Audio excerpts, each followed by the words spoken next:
Follow 912 on the Wondery app or Amazon Music to binge all 7 episodes right now. Episode 1. This Strange Story. In the year 2000, in Port Angeles, Washington, on the green tip of the Olympic Peninsula, Alan Block is capping off the workday with a pint.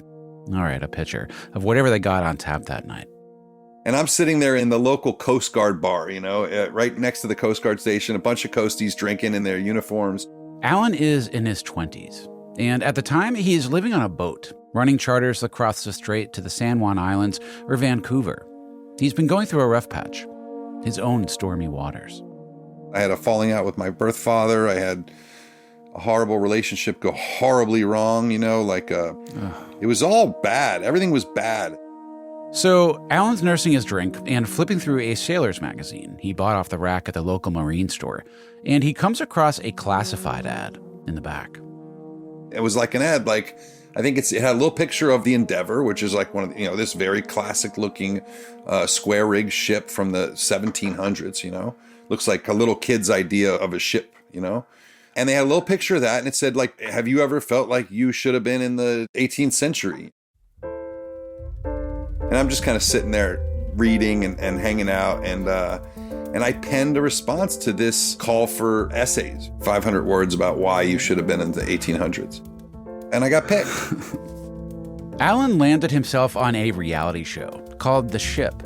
The idea behind this one was to recreate the voyage that English explorer Captain James Cook sailed in the 18th century when he, air quotes, discovered Australia and New Zealand. The whole thing was the brain baby of filmmaker and adventurer Chris Terrell. We were aiming for 6 weeks, going to sea from Cairn in northwest Australia and heading for Jakarta en route through the Great Barrier Reef and then up into the Timor Sea and sailing just as Captain Cook would have done back in 1768, 1769, that sort of thing. And that's what we did. The Ship was a co-production with the BBC and the History Channel here in America. And Chris's vision was not the kind of reality show that you're probably thinking of, where someone might get voted off the boat each episode and have to walk the gangplank or something during the credits, which is not a terrible idea. At first, the BBC said, oh yes, you can go and dress up and put on the costumes and just act out. No, they did not. Yeah, and I said, no, not interested. Please tell me you tried one on just to see what it would look like. Well, of course. Chris isn't just a TV producer. He is also an anthropologist.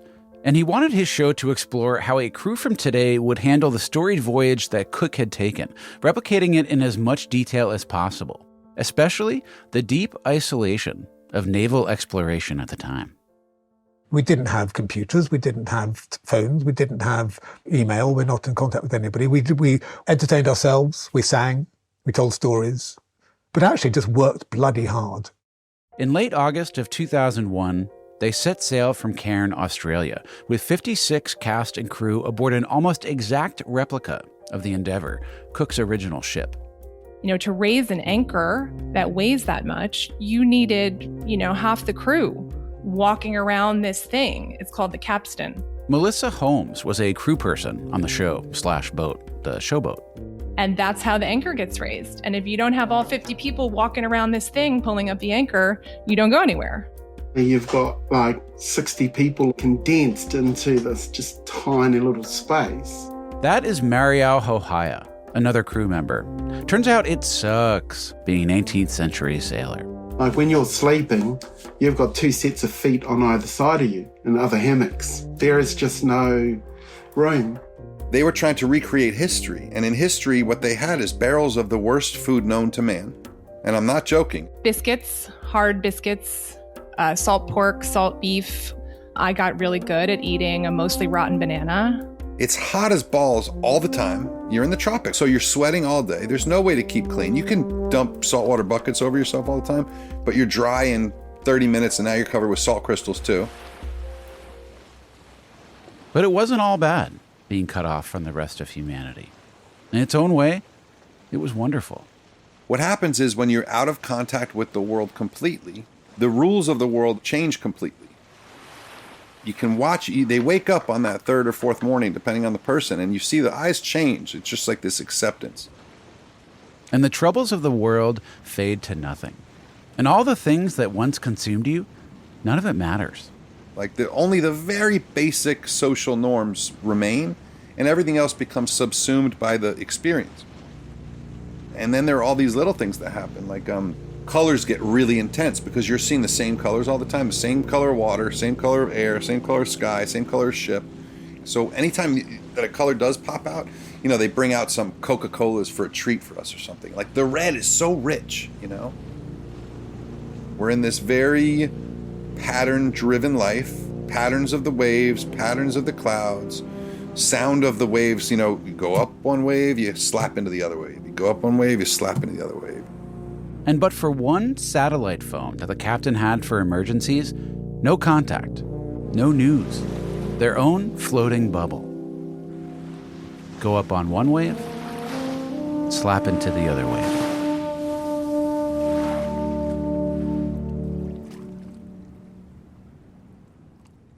One morning in September, about 3 weeks into the trip, they find themselves becalmed in the Timor Sea. The wind had died down, hundreds of miles from land. The waters famously shark-infested.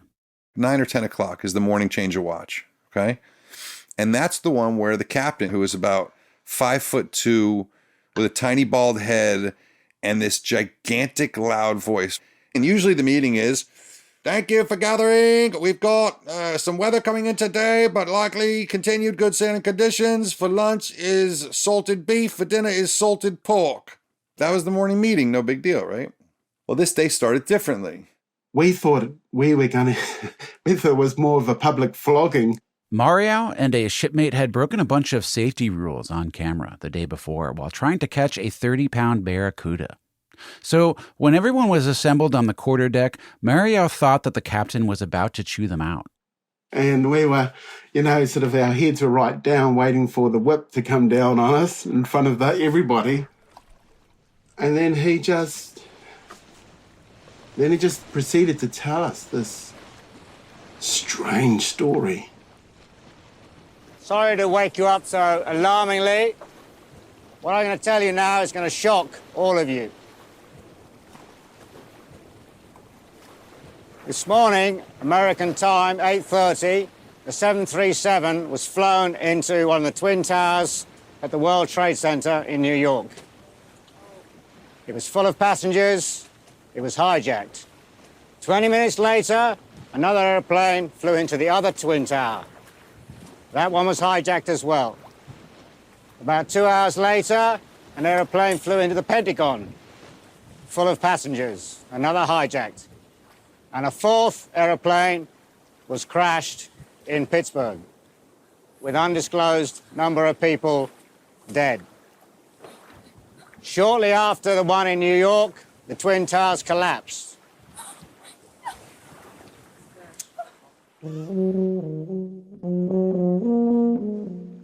I didn't know. I was as shocked as anybody else, and I didn't know whether to carry on filming or put my camera down. And what did you decide to do? I carried on filming. So he gave you no more information than basically just the few sentences laying it out. Well, that's all he knew as well. That's all he knew as well. No images, no footage, no audio from 911 calls, no context, nothing. Just bare facts. Do you remember what you imagined? We couldn't figure out how they did it. We couldn't figure out planes flying into the Twin Towers, and both the Twin Towers I know very well. I filmed on top of them. Really? Yeah. But we couldn't. You can't imagine it. It was the day the world changed, and yet we couldn't see it. And other than through our mind's eye. There are only 3 known recordings of that plane flying into the North Tower at 8:46 a.m. But it caught the world's attention, so much so that millions of eyes would be watching live to see the second plane hit. By the time the towers actually fell, hundreds of millions would be watching. By the end of the day, some estimate about a third of the planet had seen it. The most spectacular of spectaculars. I would have thought it impossible to explain any of it with just words, without hearing the sound of the impact in the city canyons or seeing the expressions on our faces in the streets. If words were ever going to fail, it would have been when that captain opened his mouth to tell the people on that boat what had happened. But he did pretty good, just laying out the facts of it. And still, for the people on that boat, just words alone didn't make sense. I remember myself just going through my head, like, why would they fuck with this like this? Like, are they just trying to see what our reaction is for the show and they're going to edit it? You know what I mean? Like, what are they looking for here? You didn't believe it still. I didn't believe it, because why would you believe it? You know, look afterwards, there's plenty of reasons to think something like that would happen. But at the time, you know, the idea of I think the idea, it wasn't the plane so much as the idea of them coming down, you know, and we couldn't put it together. Just, just like shock, just absolute, total and complete, utter shock. Like, cannot process. This does not make sense. And then something really special happened. It disappeared. Because there was no frame of reference to hold it in our minds. Given nothing more with which to make sense of what was happening out there in the world, they didn't even try. Did anybody want to pull the plug? People were given that option. If anybody needs to get off now. Did anybody go? No. It was perhaps the most universally shared event in human history, minus 56 people on that boat. At first, accidentally, just by circumstance. But then, willfully, almost blissfully. I would say the vast majority of the boat, including me, by the end of the next day, by the end of the 12th, was like, what explosion? You know, what terrorist activity? And I can't tell you that no one thought about it again for the rest of the trip until we got to Bali and saw what was really going on. But it wasn't even an issue in our daily conversations, you know? We were more interested in what those dolphins up ahead mean to our chances of catching fish, or what that wind line's going to do. You know, we were effectively, we had gone back to the 18th century, and we kind of felt safe in the 18th century of our making before we had to sail back into the 21st century. So let's get on with the job. They couldn't see it. They had distance. For the 56 people on that boat, 9/11 was an event they heard about and then put away, at least for a while. But for the rest of us, 9/11 the day quickly became 9/11 the idea. This strange story that we began telling ourselves, a story that grew and grew and that has shaped everything since, our politics, our sense of self, and our place in the world. 20 years, that is a long time. It's a generation. Now, we have distance too. Now that 9/11 and how we reacted is past, where do we put it? How have we been telling that story? And how do we tell it going forward? From Pineapple Street Studios, Amazon Music, and Wondery, I'm Dan Taberski. This is 9/12.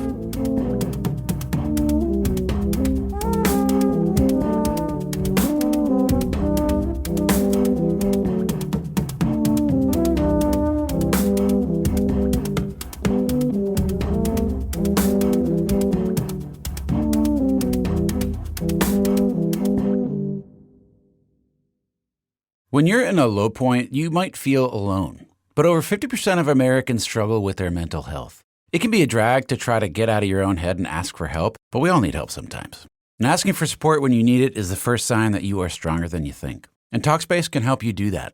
Talkspace makes it easy to match with a licensed therapist and schedule live video sessions, all from the comfort of your device. You can start messaging your therapist the same day you sign up. If you're a parent or a student or just someone having a hard day, Talkspace can provide the support you need to feel better with a single message. Talkspace works around your schedule at your convenience. You can send and receive unlimited messages with your dedicated therapist in the app, and you can schedule live video sessions with your therapist from anywhere. Start feeling better with a single message. Match with a licensed therapist when you go to Talkspace.com and get $100 off your first month with the promo code 912. That's NINETWELVE,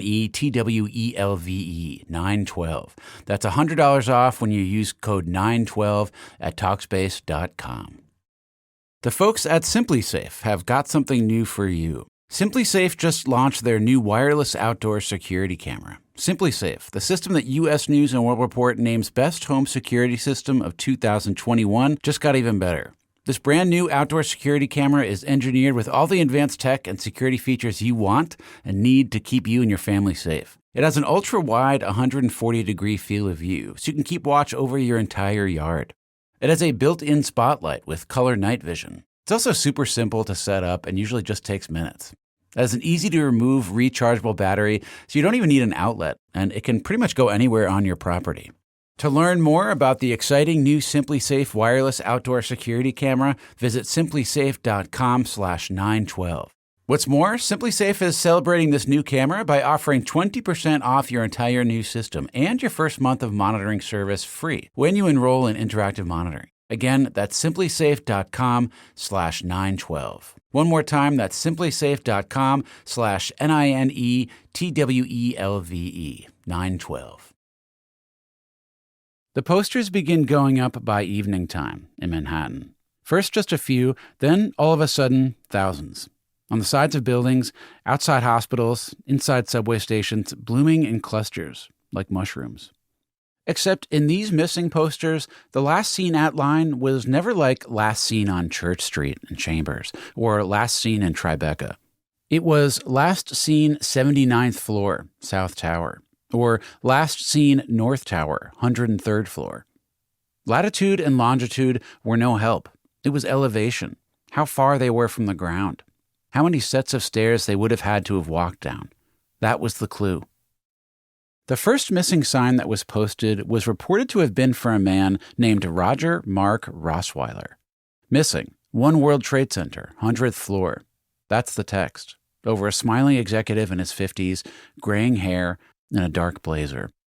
But there's no such thing as selfies yet. So the shot of Rossweiler looks to have been cut out with scissors from a larger picture, from a wedding or an office party, and then run off on a photocopier.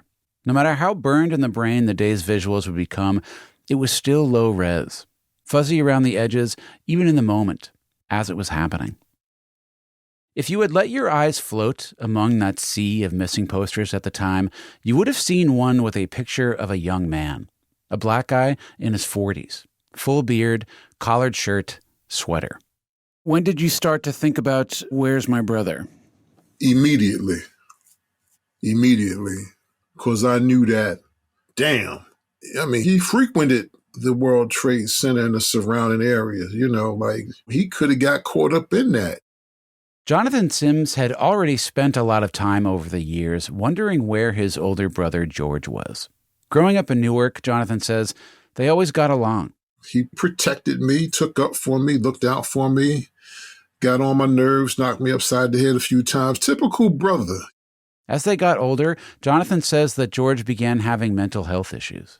Wandering away for a few days, disappearing. So I was used to my brother being MIA. And if he was, Jonathan would just go look in George's usual Manhattan haunts. Up in Harlem on 125th Street, or maybe around the Port Authority, and often down in the underground mall beneath the Twin Towers, where George would game free heat in the winter, free AC in the summer, shelter on a rainy day. Jonathan usually did this search alone. But now, it was communal. Now it's not just you looking for your brother, it's you and all these other people. Right. I mean, I was out there putting posters up for a friend myself that day, and it felt like everyone was looking, but it also felt a little bit like everyone kind of knew they weren't going to find them. It made me feel like there was some hope. I felt hopeful. I really did. Because everybody was on a mission. I was putting my brother's picture up and I'm looking at other people's picture. Because if, I wanted a snapshot of them in my mind, suppose I ran across one of those folks looking for my brother. You know what I'm saying? According to some estimates, as many as 90,000 signs would be put up in Manhattan by loved ones looking for loved ones. But of all those people, on all those posters, you can count on one hand the number that were actually found alive. 2-3 days later, I come home. My mother said, Jonathan. I said, what? She said, a lady called from New York, and she said that She saw the poster of George. She said she knows him because the picture looks just like him. The woman is calling from a shelter on 127th Street up in Harlem. Jonathan and his mom rush there as soon as they can. Drove over to New York, go inside the shelter, very nice shelter. And we meet the doctor, social worker, sweet people, very nice people. And he sit down and he talked to me, my mother, and my niece. He said, be prepared if he don't recognize you or don't know you. So I said to him, I said, well, what do you mean by that? He said, well, his legal name is George Vincent Sims. He said, but he's using an alias, David Green. That's who he goes by. Had you ever heard the name David Green before this? No. They don't quite understand what's going on yet. But the doctor at the shelter, he asks them to just go along with what George is saying, at least at first, that he is not George Sims, that he is a man named David Green. So my brother comes out. He looks good. He showed no emotion whatsoever. He sits down. So my mother looked at him and she said, I'm looking for my son, and you look just like him. And he says to my mother, oh, I do? She said, yeah. She said, you look just like him. So now I'm sitting there and I'm like, this guy's faking. At the time, Jonathan was actually working in mental health, by the way. He's dealt with all sorts of situations. All that education and studying about schizophrenia, depression, bipolar, all that went out the window. Because I refused to call him David Green. I'm sorry. I said, George. And he don't respond. Huh. I said, George, and he does not respond. Then I said, hey. And he looks at me. I said, you don't remember me? I'm Jonathan, your brother. And he says, no. He said, I'm sorry, I don't know you. He wasn't faking. He wasn't faking. No way you could fake that. The doctor says it appears to be a delusion, a break from reality. George Sims was in Manhattan on the 11th. They're pretty sure of that he had lived through it. But David Green didn't live through that day. David Green wasn't there, and he doesn't have any idea who the Sims family is. And so for the moment, there's nothing the doctors or the people at the shelter or Jonathan and his mother can do for David Green except let him be. So my mother says to him, do you mind if I write you sometime, or can we call to check on how you're doing? Because you remind me so much of my son. This is my mother, 83-year-old now. And he says to her, sure, no problem, ma'am. So he gets up. He looks at my mother and says, I hope you find your son. And walked out the room. And they get back in the car and they leave. I looked at my mother and I said, are you all right? Know what my mother said? She said, Jonathan, she said, I don't care if he believes he's Peter Pan. She said, he alive. She said, I don't care if he believes he's Peter Pan. That's the last time we physically seen my brother.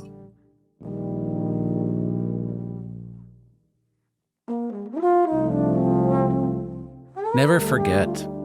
That became the catchphrase almost immediately, already packed with meaning, borrowed from the Holocaust, if you had any doubt as to how colossal it all felt. Everywhere, never forget. Screen printed on t-shirts, digitized in cable news chyrons, grease penciled on windshields, stitched to flags. A rush to not just experience that moment, but to freeze its meaning. Maybe that's why the missing posters remained so long after they made any practical sense, drawing more candles every night, more bodega flowers, more pictures and frames. When the weather turned to crap, the staff at Bellevue covered the posters outside their hospital with plastic sheeting, kind of making it official. What we had been taping to the walls wasn't search and rescue after all. It was memorial this whole time. We started locking in the memory of it before the smoke had even cleared, literally. before he really even understood what had happened and why. Even the 56 people on that ship in the Timor Sea, completely out of touch with what the world was experiencing, bobbing up and down with just the knowledge that something bad had happened. Before they chose to put that knowledge away and retreat to their 18th century lives for a little bit longer, even they were moved to memorialize. The very same day they got the news. Mario Hohaya is an indigenous New Zealander, a Maori on the ship. He and another Maori crew member sang a song. So the song was it was a song sung by the Māori battalion, but it's a hymn. It's a hymn. Some strange comfort in some strange language in some strange part of the world. At that time, we thought it was really fitting.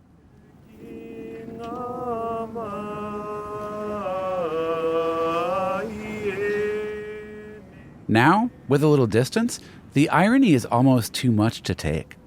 The descendants of the people who suffered the most from Cook's journey, from imperialism, comforting the ones who got the most out of it, whose urge to worldwide domination was now coming home to roost.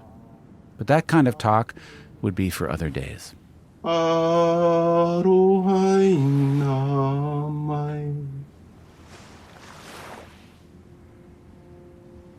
When Captain Cook and his crew returned to England on the Endeavour in 1771, after a 3-year journey to the other side of the world and back, they brought with them more than just expansionism, more than just the news that the world was much bigger than many had realized. They also brought back a lot of science. The Endeavour was a research ship, and they brought back with them new discoveries about the stars and navigation, a whole new world of flora and fauna. They brought back the first scientific drawings of kangaroos. They also brought back one of the most complete observational records to date of a certain phenomenon that they were observing in their crew: nostalgia. Defining as illness, as a medical problem, the homesickness that many of them felt, have always felt, since the bravest of us began wandering away from the fire to see what was out there in the dark. When Cook and his men finally did make it back home, though, it wasn't what they remembered. In the 3 years that they were gone, out of touch with their world, family members had died, borders were redrawn, and with the colonies in America preparing to break away, even the idea of imperialism itself was shifting. It was perhaps the final discovery on the voyage. Not scientific, really, but maybe the hardest to accept. Home changes. The stories we anchor ourselves to can unmoor in an instant. The plot can change completely, nonsensically. And in the end, Cook's men had spent the whole trip pining for a place that no longer existed. In 2001, the cast and crew reenacting Cook's journey had chosen to stay at sea. To stay out of contact with a world that was heaving. No phones, no internet, no images. Opting for the bliss of ignorance for a little while longer. 4 weeks after September 11th, they drop anchor in Bali, unnerved to think about what they were about to come back to. This is Chris Terrell, the director. We were very frightened, all of us, about seeing images of 9/11. But in particular, the images. Yeah. But also just excited for home, to get off that damn boat and back to the comforts of the world that they had left behind. So we're all there at anchor, cleaning up the boat. Boat's clean, now we're shaving. Alan Block, who had come to that boat in the first place, looking for a fresh start. And it's just like you'd think, there's 30 guys sitting around with a cup and a razor, and there's 20 girls with a cup and a razor, and everyone's shaving and laughing, and everyone's trying to find the one piece of clothes that doesn't have things growing on it. We went straight to the bar, and we ordered all the food and all the booze, and in a half hour, we were already completely lit and in very good spirits. Half of us were in the pool drunk, half of us were out of the pool drunk. And then someone looked up at the TV. Within a second, everyone in the place had looked up and everyone had shut up. And the bartender had turned off the music. We still hadn't seen a TV at this point. And they showed the whole sequence, and they showed it over and over again. And they were analyzing it, so they were like running it backward and forward. Do you remember a difference between how you imagined it and then what you saw? Yes, absolutely. I remember being amazed at the slow motion and seeing how deep the planes went in, how they just sort of like went in like an arrow, you know, where they just were gone basically, you know, because you look at it fast, it just looked like a bomb exploding, but you look at it slow and it's like a straw going into a cup, you know. It's that gut punch, you know, that like, how can that happen? Like, that can't happen. There's no way. Like, that's my city that I grew up in, you know. Chris, the director, wasn't at the pool that day. In fact, he avoided TVs altogether. Yeah. And I didn't. I refused. I didn't want to see anything. I didn't see anything there. I don't want to watch the sound bites. Those will come in due course, but I want to experience it as it happened. Only a few weeks had passed, but the world was light years ahead of the people on that ship, and how the idea of 9/11 had evolved, its shape still shifting. Revenge had been promised, bombings had begun, America had declared itself both the innocent victim and the God-chosen victor. The story had new heroes to exalt, and a new villain to hate. An entire country had wrapped its trauma inside the flag and was now dragging the rest of the world with it. So for Chris Terrell, understanding the world that he was returning to meant going back in time and starting from the same place as everyone else. It wasn't until I got back to London much, much later that I eventually steeled myself to look at anything. I came back to my flat and I got from the BBC, I got the news broadcast of the day, the live news broadcast. And I just sat down from the beginning to the end and watched every angle, you know, the impact of the aircraft into the one tower and then the next tower, the dust and the people's faces and the shock and the horror and the courage and the bravery and all of that. It was so much to take in. It was too much for the imagination. Chris Terrell caught himself up on that story. But his shipmate, Alan Block? You know, I'm going to tell you the honest truth. I got home. I saw what was going on. It was what I expected. I expected a giant overreaction. Alan walked into the movie of 9/11 about 10 minutes late. And so the story didn't make any sense. Without seeing the dramatic beginning, the holes in the plot were impossible to ignore. And I spent maybe 2 months, visiting with my family after that. And then I went back to sea for 2 years. So that was how I handled it. I didn't want to deal with it. I didn't want to be around with a militarized state and a president who couldn't say the word nuclear. It just all drove me a little crazy. And so I left again. I didn't really want to be American for a while. I was embarrassed to be American for a while. Our reaction was so ridiculous.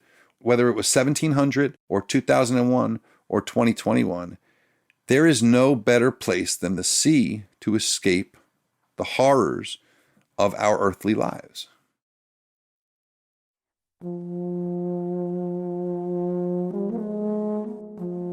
9/11 was made to be used. An art curator named Peter Ely wrote that.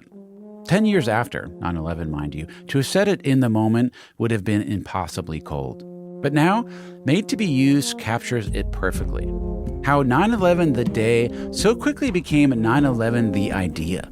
A resource to be marshaled, a force that could make things happen. This morning, less than 24 hours later, the heart of commerce and the signature of the New York skyline is no more. So from here on out, you won't hear any more audio from 9/11 the day. This is about what happened after. 1 year ago today, we remember what the terrorists wrought. How 9/11 became a tool. 5 years ago, America was a nation at peace. And a joke. Folks, these terrorists attacked us. How it became a conspiracy to be solved, a horror franchise to scare ourselves silly. It's been 10 years since radical Islamists carried out the worst. How it became an old, stale grudge and a beautiful, sad story to cling to. 15 years later, the wreckage of the Twin Towers has long since been cleared. What was real? What was mythology? Not even a global pandemic could keep this city from commemorating September 11th. How did the idea of 9/11 evolve on 9/12 and all the days after that?